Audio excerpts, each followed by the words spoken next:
Okay, so we have hit Handmaid's Tale Season 3, Episode 6, Household. I really like this opening showing the Marthas in the snow praying for Nichole to be returned safely to Gilead.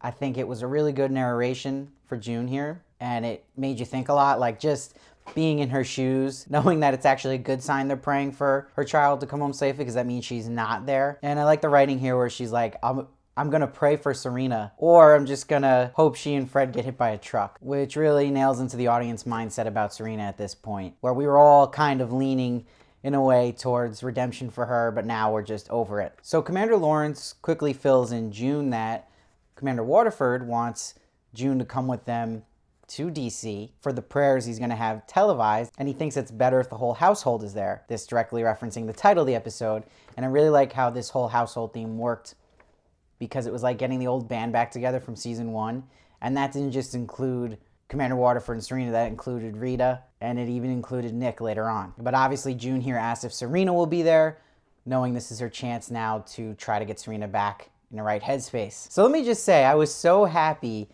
when June was on this Handmaid coach bus and looks out and sees this cross, but you see it's the Capitol in DC, and it's such a relief that we just went there. This episode is finally in a new location we haven't seen before.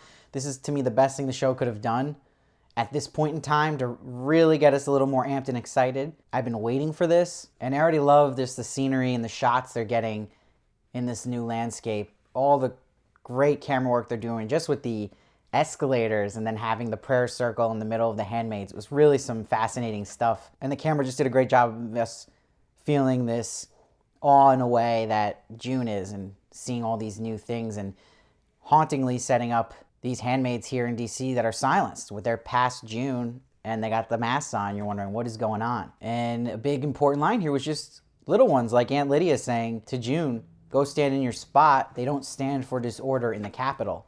Your big hint to all the messed up stuff you'd see later in this episode. I really like that they raised the stakes with DC and making it even worse than what we're used to with the Waterfords. It almost makes the Waterfords look a little more sane, which I didn't think was possible. And clearly the lesser of two evils, where this whole DC stuff going on, oh my God, it is dark. And Rita getting some good lines here. I like how she gets to say to June that she misses her. I missed the conversations between June and Rita from past, but they got a little reunion here. Rita says a great line about Serena Joy saying she misses the baby. It's the only thing she ever wanted. Just really reminding the audience that this is Serena's core, and she's always going to be held by this. So just interesting here when they get to the Winslow's house and they're outside. Fred says to Serena, don't be nervous.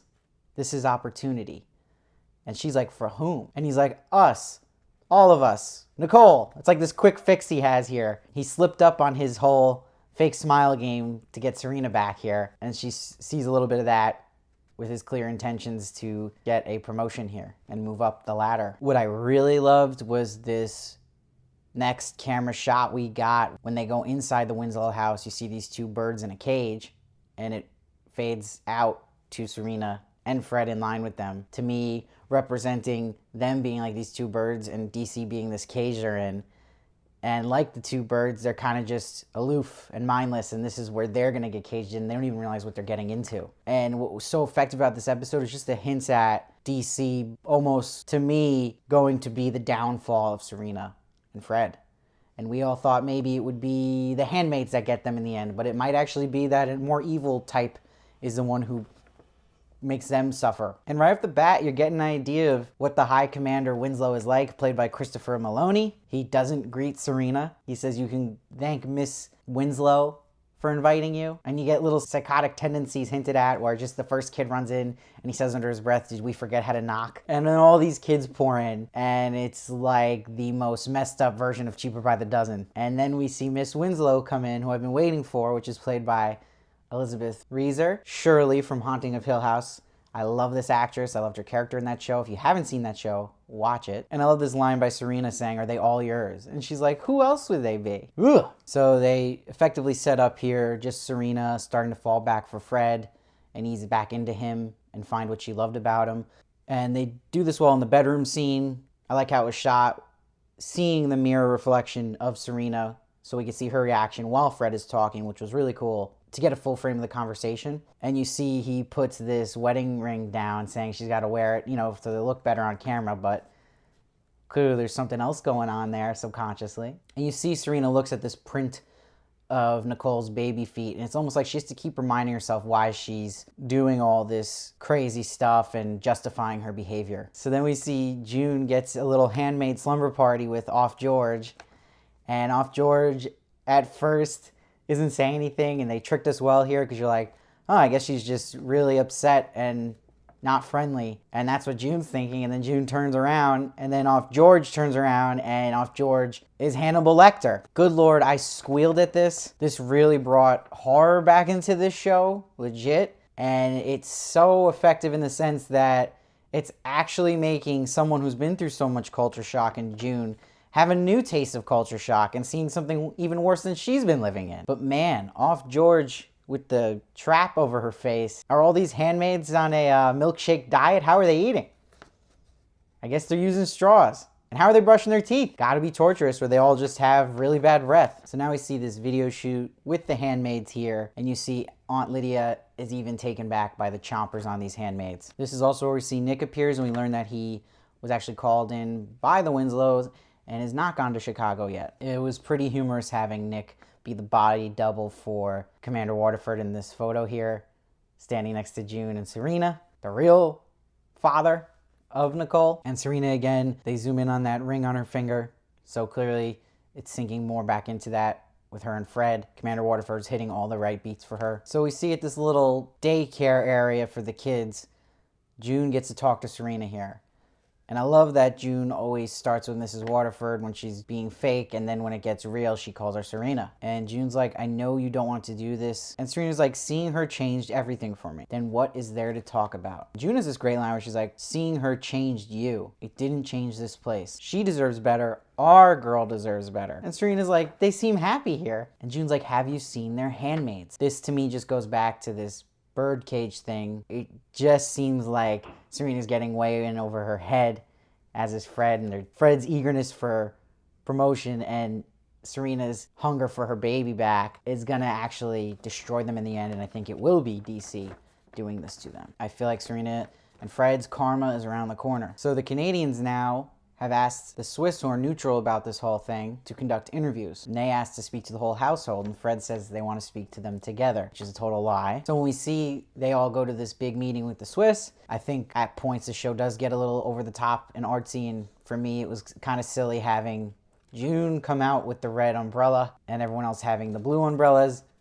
It's a little too on the nose for me, and also, why in the hell would they give June a red umbrella? That just seems artsy to be artsy for me. Kind of breaks me out of it a bit. So we see the Swiss wants to speak to June alone, which is huge. And Serena sits next to June, is like, don't be stupid. So June plays her cards really well here. Doesn't want the reporters in the room when she meets with the Swiss. She just shoots straight with them from the top. It would have been so frustrating to see her beat around the bush here. So she's pleading with them, telling her she wants Nichole to stay in Canada, that it's actually her baby. But they revealed they already knew that from Canada because they had that cassette tape she sent Luke. And the Swiss inform her that Gilead has an extremely powerful military and Canada is eager to avoid conflict. Classic Canada. And the Swiss here say, the more we know, the more we can help you and do. And they make a deal with June that if she brings Commander Blaine, aka Nick, they will get Nichole back. They shake on it, and this is actually a great moment for June. She's got some pure joy showing here, and she's motivated, she's amped. But then it cuts now to this scene I thought was great, where Winslow and Waterford are playing pool. And Winslow's impressed by Commander Waterford getting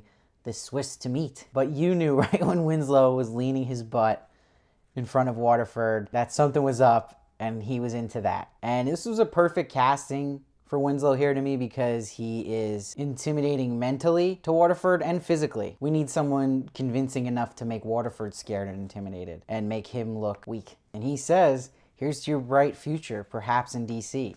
This is Commander Waterford's dream here. But then when he goes to the other side of the table, he's like, man of your talents could be an asset, and is just rubbing his shoulders. I love seeing Waterford be the little spoon now, after how creepy he's been to June and how much he's taken advantage of her. And then you wonder how far Commander Waterford will go to get that position now. So now we actually see Miss Winslow talking to Serena, and she's praising her book she wrote. And she's like, we had no time for family. We were both working at corporate law firms. Now look at us. So I really like this because it got us again more into the belief system that Serena set out to make.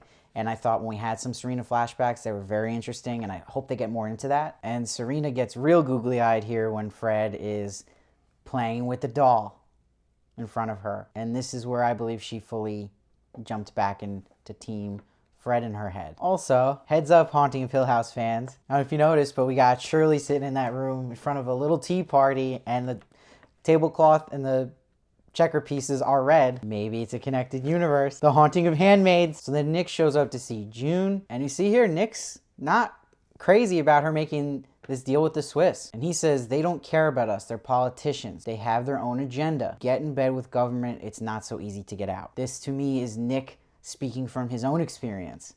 And that this is what he exactly has been trapped in. To really get hints at what Nick's true mindset is. This is a guy, again, to me, he's playing chicken. He wants to do what is right, but he's afraid to. And he keeps just following his fear. Since then, he's not been able to get out and afraid of what would happen to him if he tried to. And June's like, this is your chance. This is your chance to be a father. It might be your only chance. And he blew it.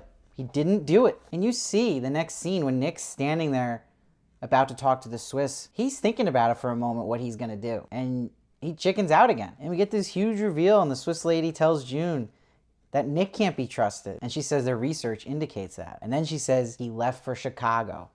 Whew. Felt for June hardcore there. Totally abandoned. Totally let down. Heartbroken. But you also wonder, there could be a twist on a twist here, that it's actually the Swiss that aren't to be trusted, as Nick was alluding to. And that he is maybe a master plan here against the Swiss. And that he is still looking out for June's best interest. But I actually doubt that. Because when we get into theories like that, 99% of the time, they never happen. I think Reddit's made us smarter for shows than we actually have to be. And when Serena explains to June that Nick was a soldier, he's a big reason why Gilead happened, she says, all this time you spent together and he never told you? Says it so coldly, like pitying her. And when you see this shot now of Nick leading the troops, it just felt to me this is just a classic case of it's easier to do what's wrong than to do what is right. And that is where Nick has his biggest flaw. So this next scene with Aunt Lydia and June was incredible. Ann Dowd knocks it out of the park here. Just the way she conveyed her taking out that mask for June, and that she really didn't want to. And June just saying, do you want us to be silenced? And she's like, no, and they both tear up. And Aunt Lydia's like, trip has been tiring. It would be good just to be home. So she's even not liking this place and is getting the spooks. And she's like, if I could just help one person, one soul, that's enough. And she says, I think of you, dear. So that's a huge line. And as much as people might be frustrated with Nick's turn, we got a positive turn with Aunt Lydia here. And again, just to sum up Aunt Lydia, she to me is just someone who's over-religious. She's too strict in moral code, but I don't believe she is corrupt. She believes what she's doing is just and wants just what is right in the end.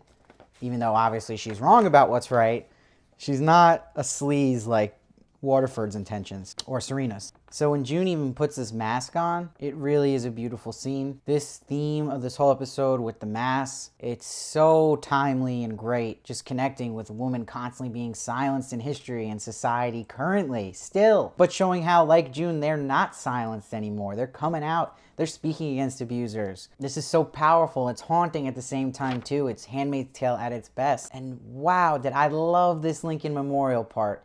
I love seeing Lincoln Memorial with its head off, reminded me of Planet of the Apes. It's such a scary thing and always works because it's Abraham Lincoln's one of those few people in history that universally is loved and was a good man and a rebel and spoke up. And then you see just his head chopped off because that's what Gilead stands for and what the world is at that moment. But it works so well even having him there because just at the end of this scene with June leaning against it, it's almost like she was looking to Abe Lincoln for inspiration. And then when she's leaning against it, the camera zooms in on his clutched fist. Like, he was a just man, but he also would not back down. He wasn't silenced. So you see June's getting motivation to that, and that was just some of the best television I've ever seen. And now we get this huge showdown between Serena and June. To me, if this was a video game, this would be the first boss battle. And Serena's like, you will get to go home once I have my child, and we'll be free of each other. And June's like, I trusted you to do the right thing for her. And Serena's like, I trusted you to stay with her. But June's like, I gave her the name Nichole in honor of you. And she has this amazing line where she's like, you will not let her go. And Serena's like, because I love her. And some of the best writing we see in the show and some of the best June lines, she says, "This isn't love. You can't love, you don't know how. You built this whole world just so you could have someone, but it didn't work. You're small, you're cruel, and you're empty." What amazing delivery by Elisabeth Moss here. I know it's beating a dead horse saying she's an amazing actress, but you gotta still give credit when it's due. I don't know anyone else who could have pulled that type role off so well. And Serena here, with the tear coming down her eye, was just amazing acting. "I should have put a ring in your mouth the day that we met." Just to say such an evil line, but cry at the same time, because there's a part of her that actually likes June. It's just, whew. And June's like, "I should have let you burn when I had the chance."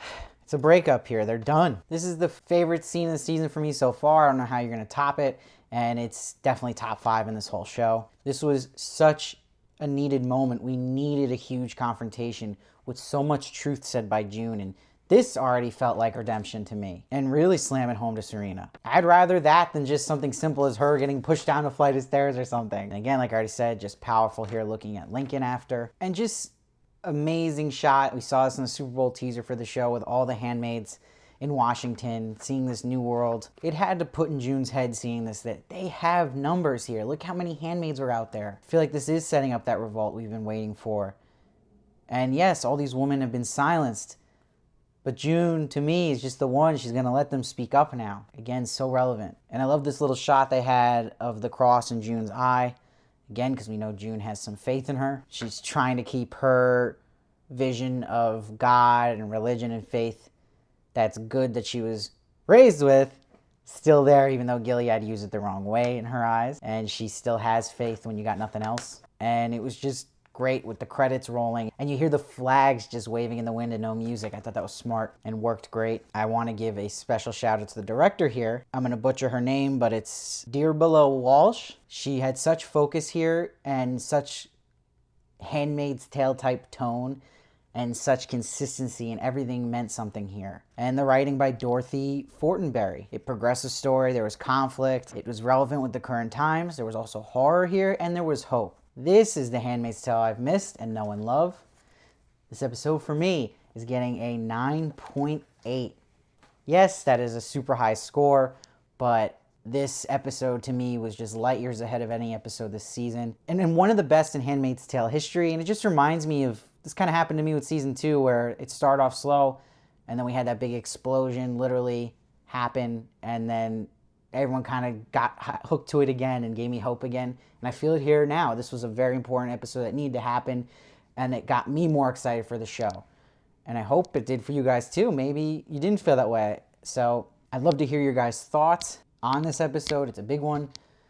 Please let me know if you liked it or didn't like it. I read every comment, try to respond as many as I can. Please like my video and please share it wherever you can. I can use any help. I appreciate it. I appreciate every single one of you. And please subscribe so you don't miss one of my reviews of The Handmaid's Tale. I also do Big Little Lies as well at the moment. And please follow me at SteveVarley1 on Twitter and Instagram for more of me. And I'll see you next time.